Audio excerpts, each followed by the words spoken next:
Good morning. My name is Mike Harris. I'm a partner in cybersecurity in Grant Thornton, Ireland. I'd like to welcome you all to our webcast on the economic cost of cybercrime, where we're launching our cost of cybercrime report. I'm joined this morning by Rita Villanova, my team, and for the next 20 minutes or so, we're going to talk you through high-level findings of the report. That will be followed by a panel discussion facilitated by Vincent Wall, where we will discuss the report in a little bit more detail. Cybercrime risks in Ireland have increased dramatically, both in Ireland and internationally over the last number of years. You know, we see daily reports of attacks taking place, and it is clear that the cybercriminals don't distinguish between organisations and individuals. The attacks in many cases are indiscriminate. They exploit what they can to make the largest amount of money that they can. It's clear that cybercriminals are boosting their attacks and increasing their attacks at an enormous rate. The pandemic, which we'll see later, is feeding into many of those attacks. It's driven a move for many organisations to digitise the organisation and allow remote access to data that they wouldn't necessarily have allowed remote access to previously. I think you'll see from the numbers that Irish business is vulnerable to cyber attacks. But yet there are things they can do, and I think we will see increased investment in the next number of years on detecting and responding to cyber attacks. Because I think the one thing we have found from the report is that it's no longer a matter of if you will be the victim of cybercrime, but more a matter of when you will be a victim of cybercrime. So to talk about the high level, the report has found that 9.6 billion is the total economic cost of cybercrime in Ireland in 2020. That compares to a number of 640 million back in 2014. So there's been quite a dramatic increase. We'll talk about some of the drivers to that increase as we go along through the presentation. But it's worth looking of maybe some of the numbers within that 5.6 billion. We see a number of about €1 billion for the cost of phishing attacks to the Irish economy. And as anybody who's interacted with computers in the last year or so, they're COVID related. COVID in many cases is driving the attacks, but also they're being used increasingly as an entry point into organizations. They are a way for attackers to get into organizations in order to carry out more sophisticated attacks. And some of the more targeted attacks we're seeing, and this is the area we've seen the most dramatic increase, has been in the area of ransomware. We believe that there is a 2 million cost to the Irish economy for ransomware in 2020. We've seen high-profile versions of ransomware, but ransomware is pervasive. It's targeting organizations of individuals of all shapes and sizes, and in many cases, it's incredibly lucrative for the attackers, but it's also driving organizations and has driven organizations to make investment in cybersecurity over the last year.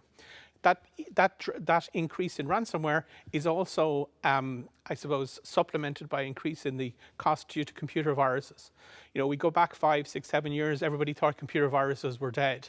However, I think in the last 5 years or so, we've seen a resurgence where both targeted viruses within organizations, pieces of malicious software that give unauthorized individuals access, has dramatically increased, but also the indiscriminate nature of many viruses and the cost that imposes on organizations and individuals in terms of trying to defend themselves. So I think what's interesting from a cyber perspective, but also from a business perspective, is that is a large number. And I think it's important that we do some research on that number to understand its size and scale, because the challenge in many cases from a business perspective is a lot of organizations don't report cyber attacks. They don't let it publicly be known how much they've lost. And that's a challenge for government to decide the level of investment required in order to defend against cyber attacks, but organizations themselves to decide what's an appropriate level of defense. And I think that's really, really important for organizations to have a sense of what that cost is. What is that cost made up of? And I think it's just interesting to pause for a minute to talk about that. In terms of the total economic cost of cybercrime society, it's made up of 3 areas really. One is direct costs.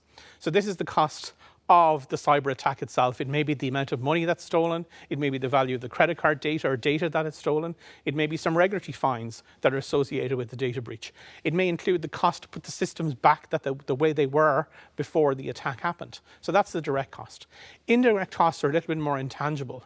These can be things like lost business due to cyber attack. So if you think for many organizations, particularly non-commercial organizations, there's not necessarily a financial loss directly caused by the cyber attack. However, individuals and customers may be less likely to interact with that organization or to want to be serviced by that organization.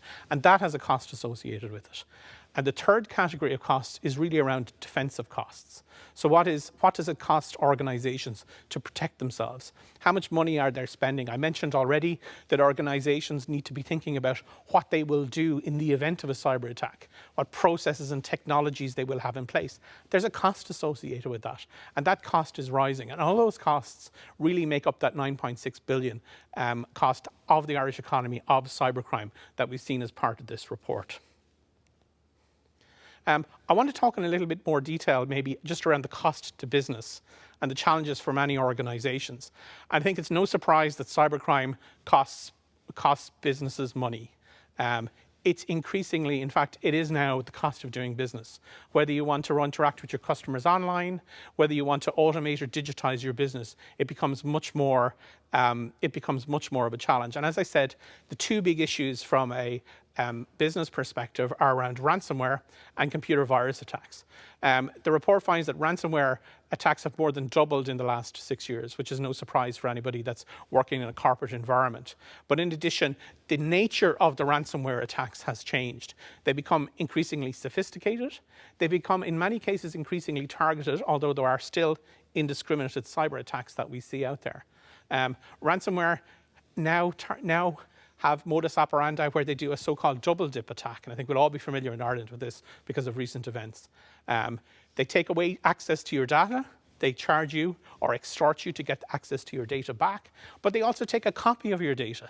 So even if you get your access to your data back, they've got a copy of your data, your confidential data, that they'll potentially look at they'll put up on the internet, and they'll make a second attempt to extort you. This is all supported by much more sophisticated malicious software or virus attacks that we're seeing. More often than not, they will be they will be in parallel with a ransomware attack, or they may be used to gain an initial foothold into a network to carry out a more sophisticated attack. And the challenge for businesses to deal with this is really summed up in the comment I made at the start. It's no longer it's no longer a question of if a business is going to be the victim of cybercrime. It's when it happens, but it's also about how you react. And that's the one thing we learned from this report, is organizations really need to understand how they react to cyber attacks. Okay. Pass over to Rita. Thanks, Mike. So just to talk a little bit about the cost to individuals. So Microsoft recently conducted a survey across 500 employees and 200 business leaders in Ireland. And they found that 43% of these employees face no restriction in accessing documents while using personal devices. And this is very common in the current working environment, where I suppose most of the people here today, like, you would have access to your work emails using your personal devices. Or even if that's a company-provided device, there will be cases where you might, for example, need to print a work document or a report, and then the tendency is you will do that straight away from your mobile phone to your personal printer or air printers at home, which we all know would be less secure or wouldn't have that baseline security as those printers or devices that are provided in the corporate premises. So some other interesting survey results that came up on this is, out of those 500 employees, 33% of them use the same password for their work and personal account. 30% of those employees actually use their personal emails in sending work materials or work documents. And unfortunately, 20% never had or never received a security awareness training. Now, what do these figures tell us?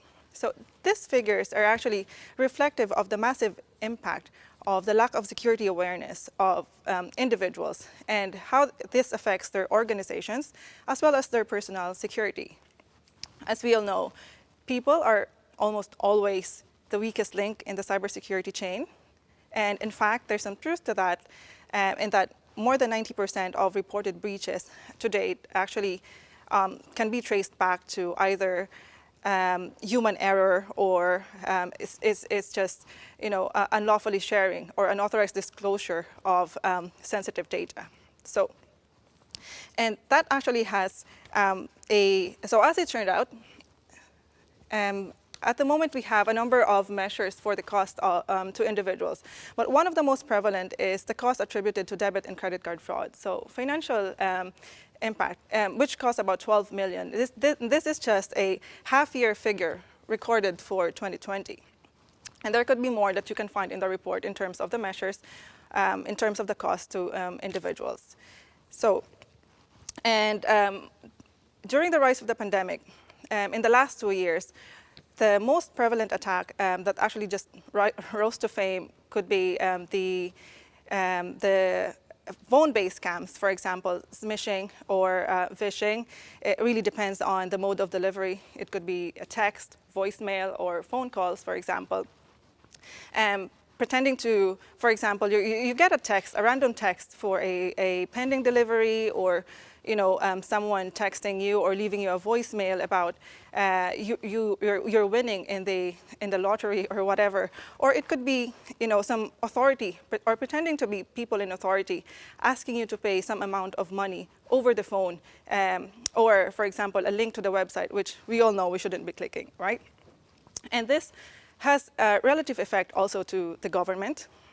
Okay, so when we talk about the cost to the government, it's actually a little bit difficult to measure. As Mike mentioned earlier, like not all government agencies or even businesses are inclined to sharing the actual cost that they paid during a cyber attack. But you will find in our report that there's actually an increase of 55% in online fraud, as well as rise in the number of phishing complaints. It's 45% between 2019 and 2020. And in 2020, we found in the report that there's 36 billion records that were actually compromised due to data breaches, and that is like a massive 334 increase when compared to the previous year. So again, going back to our findings earlier, we can say that the root cause for these cyber events points primarily to the lack of user awareness. That's one. The second one would be the misconfiguration of devices. Other factors would include using out-of-date version of software or operating systems, which might be vulnerable to a cyber attack. And then there's also another issue of not having robust processes in place or systems to actually prevent a cyber attack from happening. And if ever they happen, some businesses or some individuals and even governments may not have that proper mechanisms in place to actually manage the effect of a cyber attack. So I'll pass over to Mike now to talk about the key recommendations and some practical tips. Yeah, no, it's interesting in terms of the report that there's been an increase in cyber across all the sectors, whether it's the business, whether it's individuals, whether it's governments. And I think that's a challenge, that Ireland Inc. and countries in general are going to have to face. It's not just a business problem. It's not just a individual problem. We're coming up to, we're coming up to Black Friday when large amounts of money are going to be spent online. I think that's a challenge for individuals when they go online to make sure they're not the victims of cybercrime. You wouldn't jump into a swimming pool if you couldn't swim. You shouldn't get involved. You shouldn't buy things on the internet unless you're aware of the potential risks and how you should deal with them. And we'll talk a little bit about that later. I think for businesses, as Rita said, it's about doing the basics right. It's about getting their processes right, making sure that they have appropriate technologies in place, and that they can appropriately secure those technologies. I think from a government perspective, and we'll talk about this, I think there has been investment in the last number of years by the Irish government in terms of research and development from a cyber perspective. I think there's been increased investment in cybersecurity within the public sector in general, and I think that will have to continue. And I think in parallel, business organizations are increasingly investing in security. And one of the challenges, from a business perspective is how do you make sure you get the greatest risk reduction for your spend in terms of dealing with your cybersecurity controls. I think that's really important to consider. I think there's a couple of things maybe just to reiterate before we move on to the panel discussion. I think for organizations, for businesses, and even for individuals, it's about making sure you've got the basic security controls in place, that you've got proper passwords, you're doing your backups, you've got antivirus software. You've considered what's important, and I think, from an organizational perspective, do you know what sits on all your systems? Do you know where the important data is? information assets, as they say, do you have? How well protected are they? You should spend your money on protecting the most important things. I think security awareness will be key as well, both from a public perspective within the general public, making sure that they're cyber aware when they go online to avoid being hit by a scam when they're doing an e-commerce transaction. I think from a business perspective, as we said, COVID and the COVID impact, and I think it is important to acknowledge the COVID impact on cyber crime over the last year or so since March 2020. You know, it's driven a wave of phishing attacks, but it's also driven a wave of change in organizations from a digitization perspective. So they've digitized their systems in a much quicker manner than they probably intended to do in the first place. Excuse me. They've enabled remote access to their data. So data that traditionally wasn't available outside the organization is now available outside the organization. And in many cases, the security controls have followed along behind that. So I think, you know, on an ongoing basis, so going forward, I think we're going to see a further increase in cybercrime and the cost of cybercrime in the Irish economy, driven, you know, by COVID. Although as COVID hopefully begins to die away and becomes less of an issue, I think the increasing sophistication of the cyber criminals is going to become key. There will be new types of attacks. There will be new types of ransomware, and it's going to be a challenge for organizations to keep up. And I suppose, you know, hopefully this report, by quantifying that, will motivate organizations to improve their security controls, will help individuals to think about the risks when they're making transactions online. And from a government perspective, it helps that there's appropriate investment, both promoting cybersecurity in general within the Irish economy, but also making sure that our public sector systems are secure. So I'd like to thank you for listening. We're going to play a short video, and we will be back to you in a few minutes with a panel discussion. Thank you very much.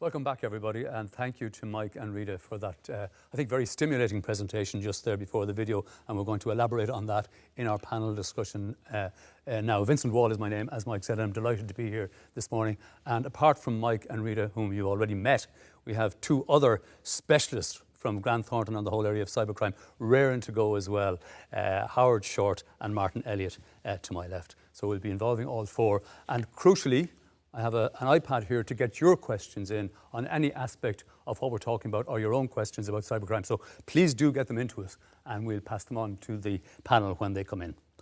Mike, I'll start with yourself, and I think you were referencing it there at the end, but I'll ask the question anyway.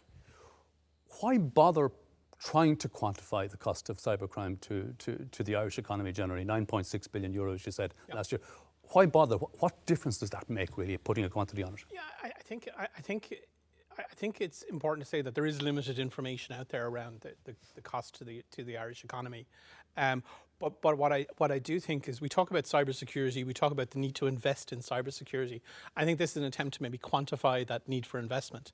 I think you'll find a lot of times when cyber attacks happen, they won't necessarily be reported, you know, to law enforcement, to the Gardaí. They won't be necessarily reported to regulators. Often they're handled in-house in organisations.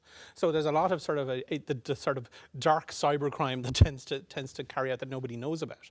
And I think a report like this can maybe shed some light on that and allow policymakers to make more coherent decisions and coherent decisions around policy, around cybercrime, but also help organizations maybe build business cases for investment in cybersecurity controls. And I think that's really the key part of it. So in a way, the sheer pace of and expansion of the impact of cybercrime on Ireland from €630 million 6 years ago to €9.6 billion last year, you estimate, it's a kind of a rallying cry for action. Absolutely, and if you look at similar numbers, for other countries, or even look at some global numbers, you see similar growth rates. And I think anecdotally, I think this feeds in with a lot of people's experience. If we had an audience here today, and I asked if maybe back in 2014, I asked the audience to put their hand up if they'd been the victim of cybercrime, I'd say you'd probably get maybe 10%. But I guarantee you, if you did ask the same question now, literally 100% of people will put their hands up. I think that's the way. That's reality. That's reality.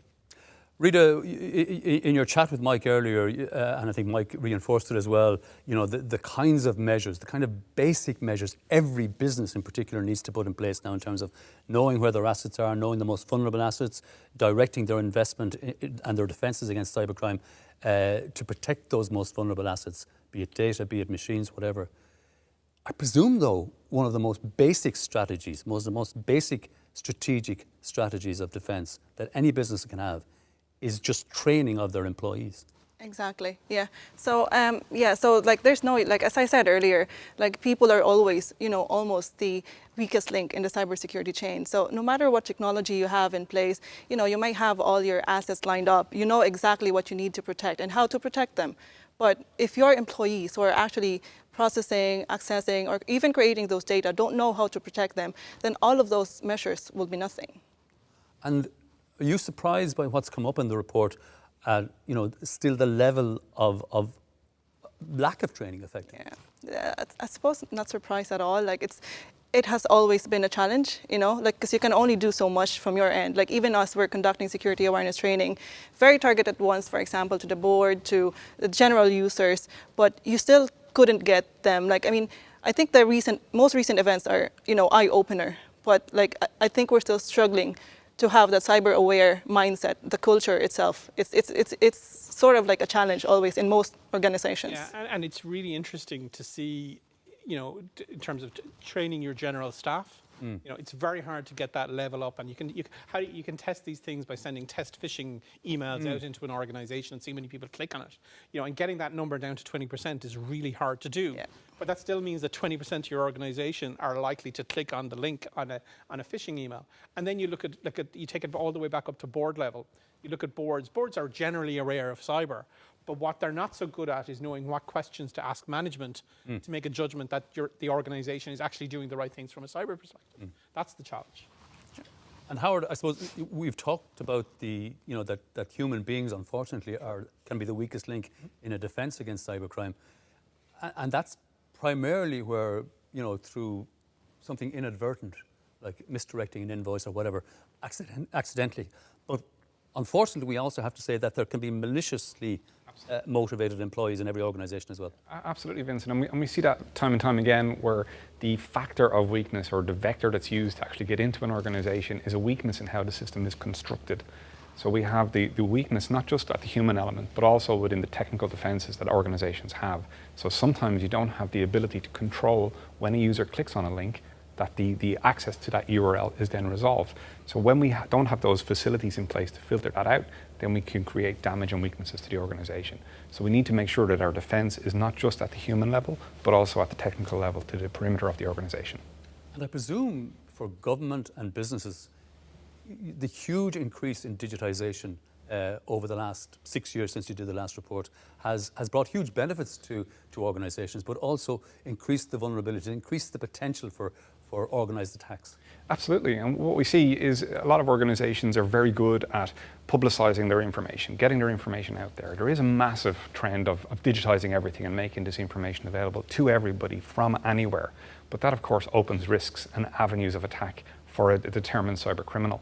So where we see that then occur is when there is a persistent campaign of attack against an organisation. So they know already who the executives are because that information is on LinkedIn, or there's social media scraping that can actually determine who the key executives are, what their email addresses are, maybe their phone numbers as well. So one of the interesting statistics that wasn't highlighted as part of this report is that 23% of organizations, when they are attacked because of a vulnerability in a user's personal device, not their corporate devices, the disconnected, personally owned devices that the users are using. And that's likely down to social media use. And that's not just hit and miss on the part of the criminals often. They are monitoring social media usage by individuals to see where they might be able to find a gap. Absolutely. It's part of the kill chain, which is a terminology that we use for understanding how the attack actually gets constructed. So as part of a reconnaissance phase, which is the first phase of that attack, the threat actor will actually harvest all of the information that they can, and they'll use whatever method they can to get it. If that's going after maybe your children who have access to social media as a means to get to you, they will do that. That's a chilling thought. Yeah, it's interesting. If you go back 5 years ago, there was, there was warnings to be careful what you push on social media because the burglars will realize you're out. So it's not only the real world burglars, it's now the cyber burglars that are targeting your social media. And I think that is a challenge, that interweaving of personal use of technology and corporate use of technology, particularly for senior individuals within an organization, is certainly something that cyber criminals are targeting. Martin, we've talked about the strategies for defence and the levels of awareness that organisations and indeed individuals need to have to try to reduce and mitigate the impact of these attacks. What's your advice, when a firm actually suffers an attack or a government agency suffers an attack? What is the response advice given, broadly speaking? Yeah, well, it's interesting. I suppose, as with many of these things, maybe I'd be inclined to draw this back a little bit and talk maybe a little bit more about the preparation. Once the actual event occurs, you're probably going to have incident response, so specific SMEs or subject matter experts involved. Maybe a third party is going to come in who's going to help you with that sort of initial part.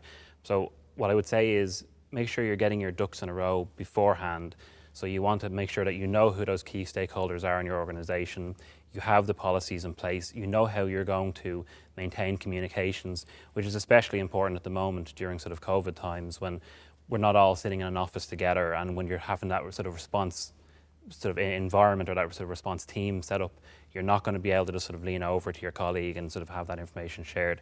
So understanding these things, have maybe some work put into your comms as to what you're going to communicate to internal employees, what you're going to communicate to your customers, and potentially to regulators or law enforcement in relation to these things. When it actually comes to the incident itself, have those people on hand who you're going to be able to sort of bring into the loop, both internal people who are the kind of key stakeholders in terms of, your PR, your management, your IT, probably some trusted third parties, be able to bring them in and be able to move as quickly as is possible. These things tend to start, I say, something of a sprint, but in the long run then they tend to turn into something more of a marathon, or even, I suppose, due to the multidisciplinary nature of it, maybe more of a triathlon, where there's it's a long, involved process, and to be able to be prepared and be able to sort of knuckle down for that process is important. And the kinds of plans that you need to have and the kind of responses that you indicated there, is that really only practical for large organisations, whether it's government departments or large firms, or can an SME or should an SME have something proportional in place for themselves?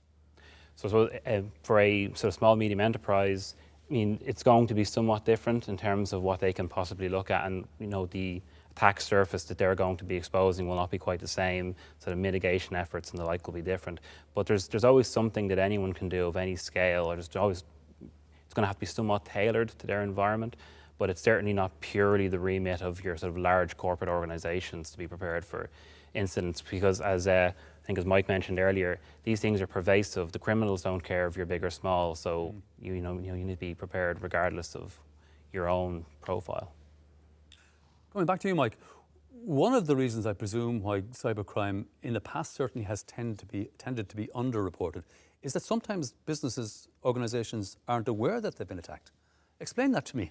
How would you not be aware? No, there's statistics out there to suggest, and I think it was IBM did a survey to suggest that for large cyber attacks, typically the attackers are on the network for something between 6 and 8 months before the attack is discovered. And you're absolutely right. One of the challenges, if you're really bad at cybersecurity and you're the victim of attack, you may not know you're a victim of attack before it's too late, until the dramatic event happens. Is there any way of preventing that? Absolutely. It's all about visibility of your network. There are technologies out there. There are services which involve 24-hour monitoring for strange activity on your network that large organizations, and this is one of the areas where it's a challenge for maybe smaller organizations, where large organizations can afford to have a team or an outsourced provider. Experts like yourselves. That will monitor 24/7. For smaller organizations, I think it's a challenge, although we are beginning to see a market develop around this 24/7 monitoring for smaller organizations. But having that insight into anomalous behavior on your network, that's how you pick up cyber attacks. And that's sort of traditionally been an afterthought when building a security program. It's all about the defensive, building the walls, building the layers, when actually what's really important is monitoring to see if there's something strange going on. Is someone trying to access something they shouldn't access? Is a particular machine or server on your network trying to talk to another one that it never normally talks to? They're indicative of cyber attacks, and they allowed further investigation, and it allows you to, as Martin talked about, implement a proper response plan. And that planning is really important. But in order, there's no point in having a plan if you don't know when to switch into it. And the way you switch into is that detection piece. Is having a technology that helps you detect, or having a service that helps you detect. And that's why a lot of organizations struggle, at least, if it's a really high impact attack, they will notice when the data is stolen, because often they will get a excuse me, an email or a communication looking to extort money out of them, and that's the first they find out. Although interestingly, often organizations find out when maybe their customers tell them, or their business partners. That's certainly way too late. That's not a good way to be told, but that's more often than not how organizations who don't have appropriate monitoring in place find out. And the report shows that certain sectors, understandably, I suppose, are more prone to cyber attacks than others. The banking sector, for instance, understandably for various reasons, but it's increasingly prevalent across all sectors and all sizes of organizations, as the report also points out, and indeed individuals. Do you think, though, that there's a level of over apathy amongst Irish businesses in particular, that that's for the big financial organisations, nobody else? I think if you'd said that to me 2 years ago, I would have probably agreed with that statement. I think that's changing. I think there's been, there's been high-profile events. There's been an increased focus by regulators. So even small organizations have regulators to deal with. Data protection has become much more important. This all drives awareness of these things. So I think even smaller organizations now are beginning to think about, well, what do I need to do from a security perspective? It's interesting, like when we have this discussion, when I talk to clients in many cases, often they'll ask about, I have this club I'm involved in, what should we do from a cyber perspective? Okay. So not just large corporates are thinking about the smaller organizations are thinking about it. Now there is a challenge about how far you can go and how can you do this in a cost-effective way for an SME, but certainly I think they are learning. I think there's more to go, but I think there's more to go for larger organizations as well. Particularly in terms of deciding what's an appropriate level of cyber control to have. How much should I be spending? Folks, don't forget to get your questions into us, and we'll try and get them to the panel here. One question here, Rita. You were in your chat with Mike earlier about the specific impact that COVID-19 has on increasing the rate and type of cybercrime, because people are working from home and the vulnerabilities of all of that. Do you think, at least in that area, perhaps things are improving now with businesses in Ireland in 2021, because that initial panic of how do we deal with the COVID situation, just getting people to work from home, are people realising the threat there now and beginning to make their processes more secure for hybrid working? I think so, yeah. So I think at the beginning of the pandemic, like everything is a surprise. There's like the contact tracing as well. And this doesn't just happen in Ireland, it's all over the world. Like, we've implemented new processes that are somehow new, basically just to respond to the pandemic. So the oversharing, I suppose, in some cases, and then the lack of protection in the newly introduced process, like, giving away your mobile phones, even your addresses or your health history, for example, that you don't usually do. So that created a sort of like another attack vector for some, malicious outsiders in there.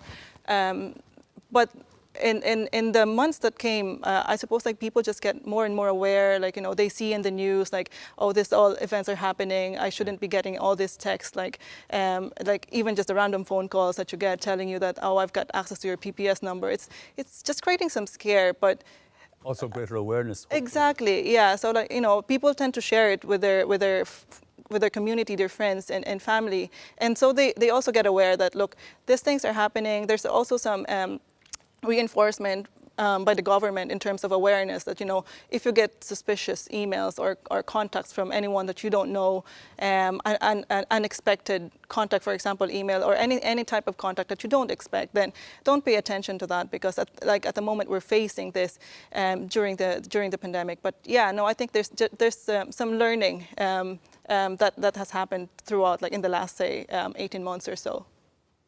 Howard, we talked earlier about the obviously increased digitization of businesses and governmental processes. We also know that more and more of our data, indeed, sometimes our operations are out in the cloud. That's right.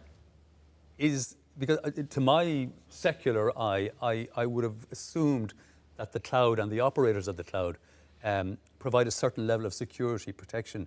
But they do. Does cloud-based activity, cloud-based data storage also increase vulnerabilities, particularly for sophisticated attackers? It's that there's nuances in there, Vincent, right? So the cloud by default, it's secure, right? So to the best of the provider's ability, they will make that environment secure. It's when organizations introduce into it technologies or components of technologies, workloads or processes of activity into the cloud, that weaknesses get introduced. And that creates the vector of attack for an attacker to come in and actually compromise that environment.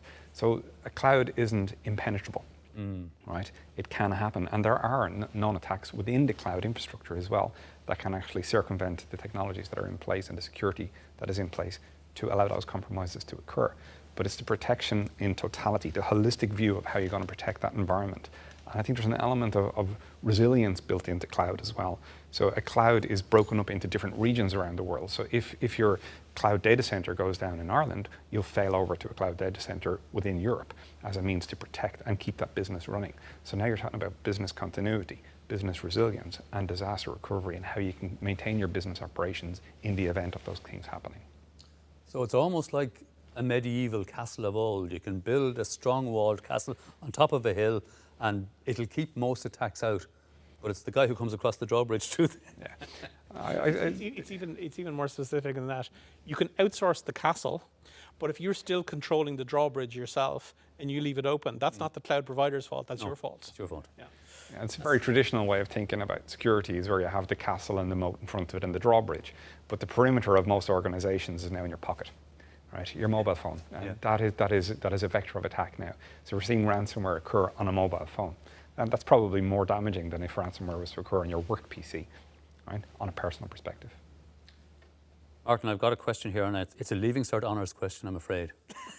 In my view, we've heard through the presentation, and it's very clear from the report as well, that the incidences of ransomware is increasing quite significantly as part of the overall surge in cybercrime.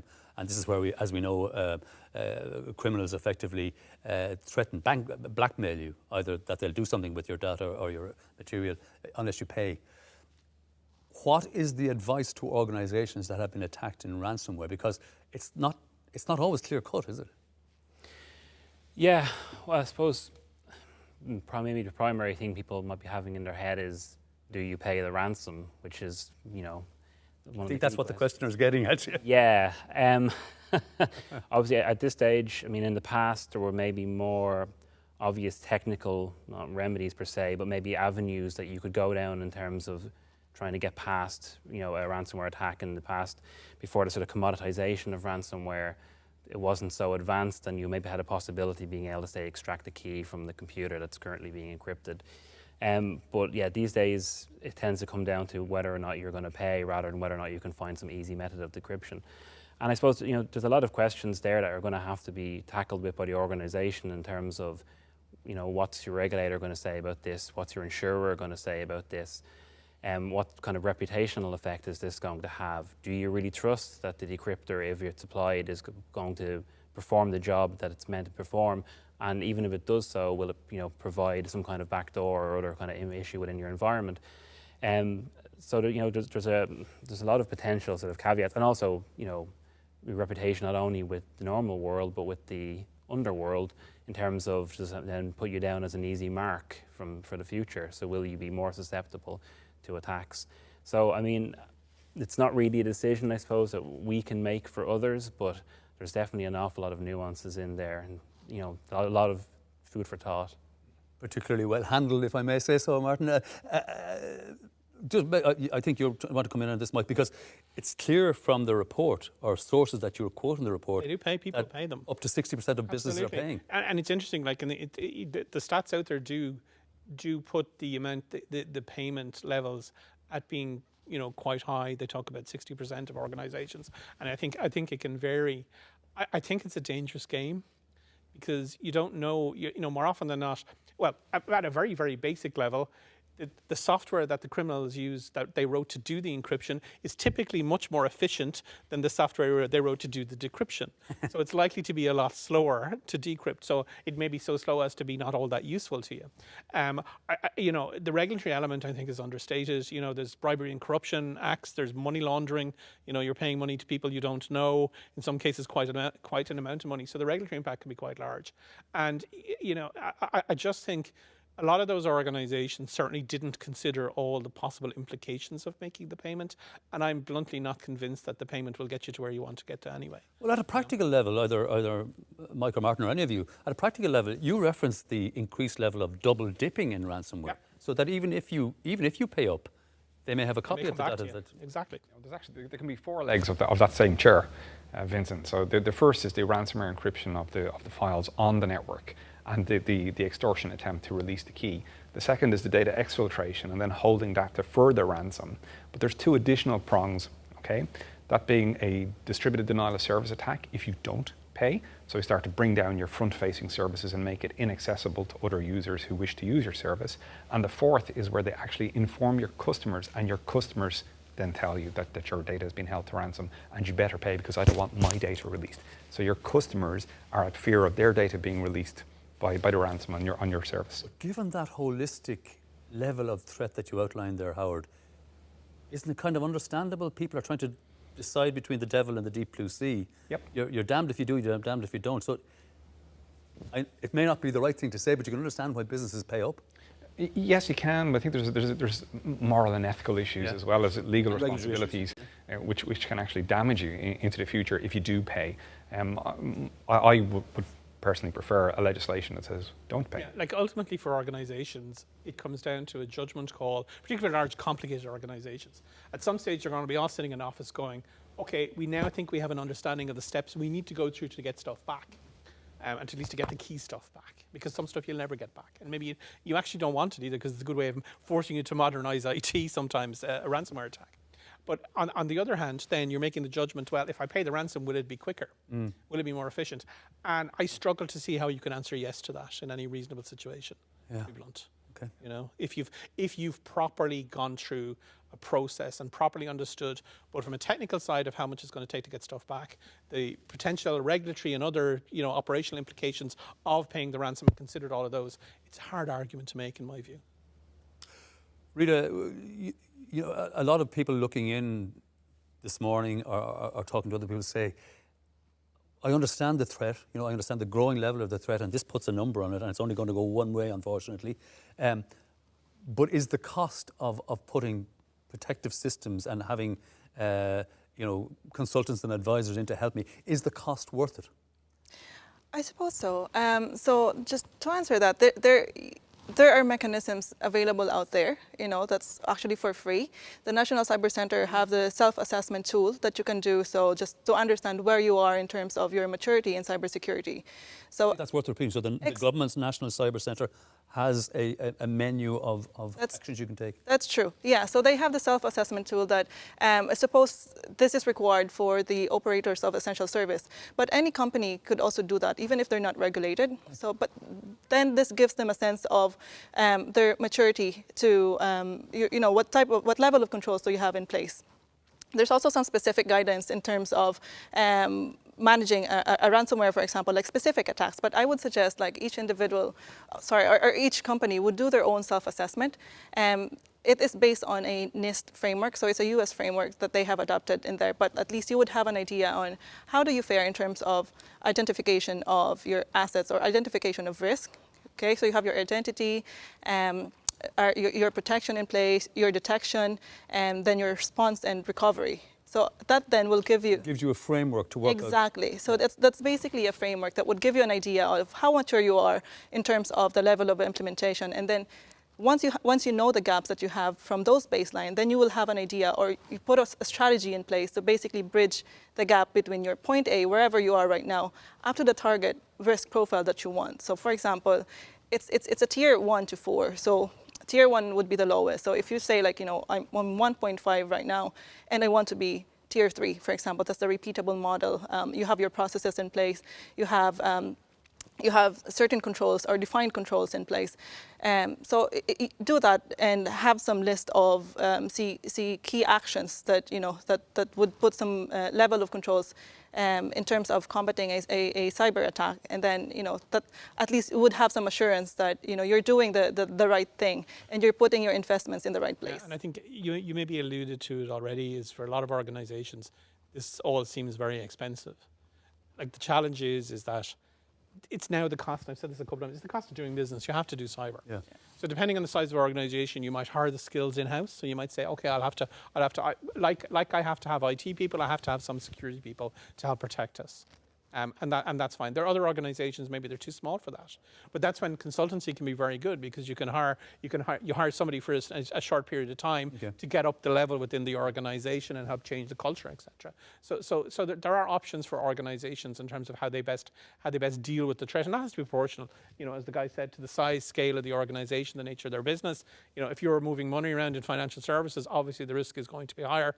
You know, than I was going to say e-commerce, but e-commerce, the risks are high now as well. Yeah, I was going to come to that. But there are obviously some costs, but the message here is you have to pay proportionately to try to defend yourselves.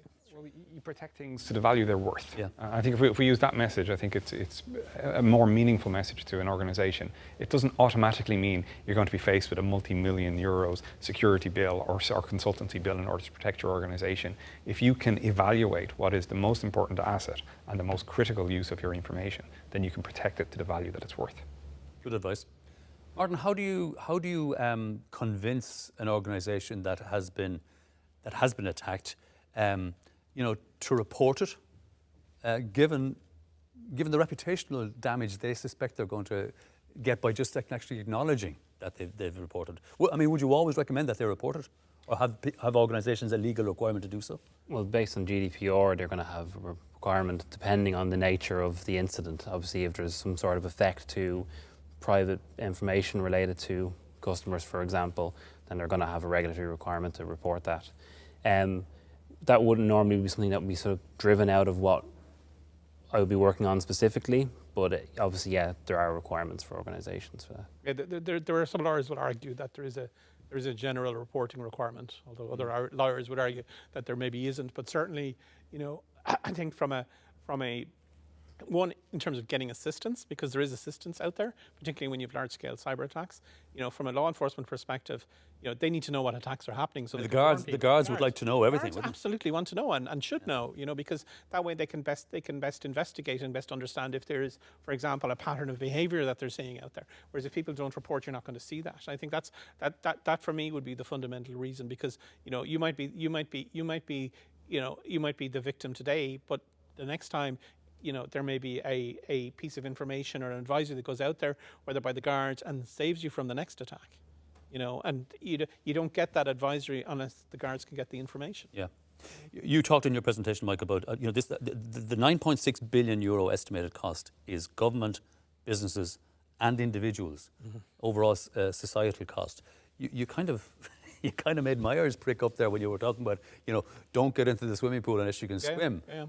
Like, what is your advice to people who are engaging in more and more in e-commerce? Yeah, no, I think, and like, look, as we said already, we've Black Friday coming up, so everybody's going to be spending money on the internet, and there's a bit around, buyer, the sort of standard, you know, when you go into a shop, advice is there as well. There's a buyer beware. If a deal is too good to be true, it's coming from not a reputable source, then it probably is too good to be true. So have your wits about you when you deal. Keeping an eye on your credit card statements, I think, is important.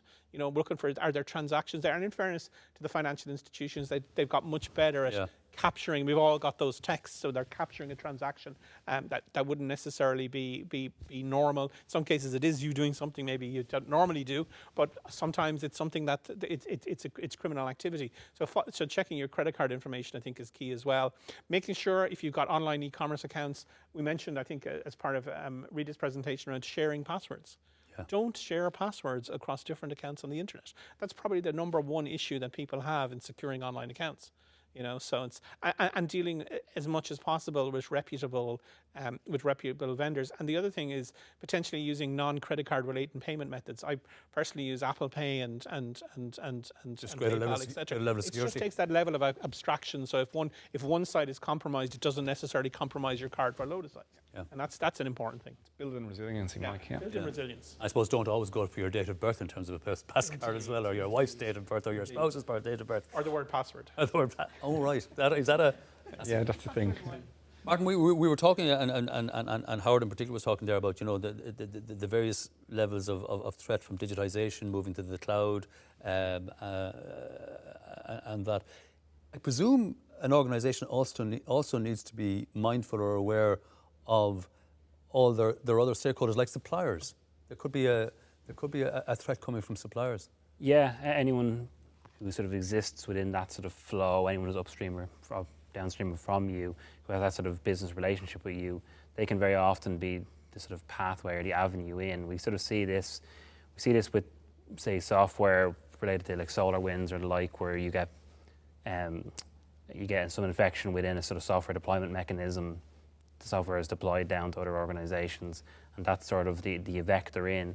So yeah, there's a requirement that you be mindful not only of the effect that you can have on your own business by maybe letting a certain degree of apathy creep in regards your obligations to secure your data, but also the effect you're having on the sort of overall ecosystem within which you reside. So yeah, it's certainly a big issue. And just on that point, Howard, I mean, would you recommend, or should businesses, say for instance, and I'm using the word interrogate but should they go out and interrogate the security systems of their key suppliers? Yes. There's always, you want to reserve that right to audit when you engage with a third-party supplier, because it gives you the opportunity to measure and assure that they have an effective level of control in place, because they're not only protecting themselves, they're protecting the third party as well. And increasingly what we see when there is an attack is questionnaires being submitted to all of the different parties, and it takes up so much time, Vincent, to be able to complete all these questionnaires and respond in an authoritative way to create that level of assurance. So we can introduce additional levels of automation to help park away some of those things into an automated reporting function, and scalability up then as well to get back into the primary organization as a means to protect not just themselves, but everybody. Vincent, you asked a question earlier around SMEs, and actually I think it's an interesting dynamic in Ireland. That, you know, we've a large foreign direct investment sector, large multinational sector, but we've also got a large number of SMEs that are in the supply chain for these large organizations. And one of the drivers for cybersecurity I found in SMEs is they get these letters from their customers with a large questionnaire of cybersecurity questions that they need to fill out, and they need to attest that they're doing certain things. And that's actually driving the level in certain parts of the economy, I think. Yeah, that's coming from externally. Yeah. Rita, I think from the report it shows that, you know, insofar as you can estimate in the analysis you've done and the sources you've looked to, that the average level of suffering, if I may put it that way, by Irish companies is still relatively small, but unfortunately growing. But also that there's a very significant proportion of Irish companies that are novices in this whole area, that Irish businesses have a lot of catching up to do, really. Yes. Yeah, no, it's especially like Mike mentioned earlier, in some cases, like the larger organizations, like they already have robust systems in place, processes in place, especially the one that you touched there around supply chain risk management. But smaller organizations typically are the one who are struggling.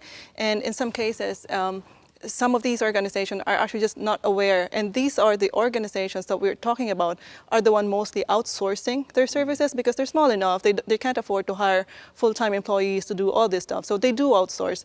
And you know, they outsource that level of trust as well, which is, you know, like we have some, we've seen where cases where they have outsourced like from a very small IT development, and then it grew and grew and grew into that single person becomes their IT management. So they basically outsource everything, and then the operations or the board doesn't actually know what's happening in there, but they trust the person. They've been there for like, a number of years. But not knowing that they're actually exposing the risk, they're getting exposed because they don't know what exactly is happening on the outsourced service. So I'd say we still need to get that mindset from larger organization. No matter how size, what size you are in, you should still have that appetite in you to do that due diligence and risk assessment, and just to know where the risk actually lies, whether it's internal or whether it's outsourced. Just before I come back to you, Mike, maybe to wrap up as well, because I'm conscious of time. There's a number of questions in here, and perhaps I think it's yourself, Howard. Just all related to the cloud. Is there any correlation between the cost of cybercrime increases and breach numbers increase, and the move to cloud systems? And is there a greater risk of ransomware attacks with the move to the cloud? It's the same answer. The cloud itself is? The cloud, no, there's always a risk, right? And it's how we get on top of those risks and understanding them. And most organizations, when they're going through any change, will perform a risk assessment as being the first thing that they will execute. And that risk assessment will inform them around the measures and the controls that they need to put in place to move securely into the cloud environment. So yes, there is opportunity for attack, but there is also opportunity to better protect. And it comes back to the same kind of basic fundamentals that we see in most organizations.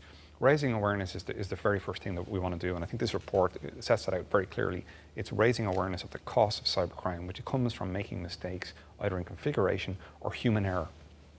When we introduce that into a cloud environment, we create a much greater avenue of attack for cyber attackers to come in. And cyber attackers are not just one person anymore. You're now talking about an organization. So you've got a team, and that's based upon affiliate marketing and everything that goes on in terms of creating ransomware. So Vincent, you might have a piece of ransomware that you've encoded, and you might pass that to Martin in order to find a way into an organization.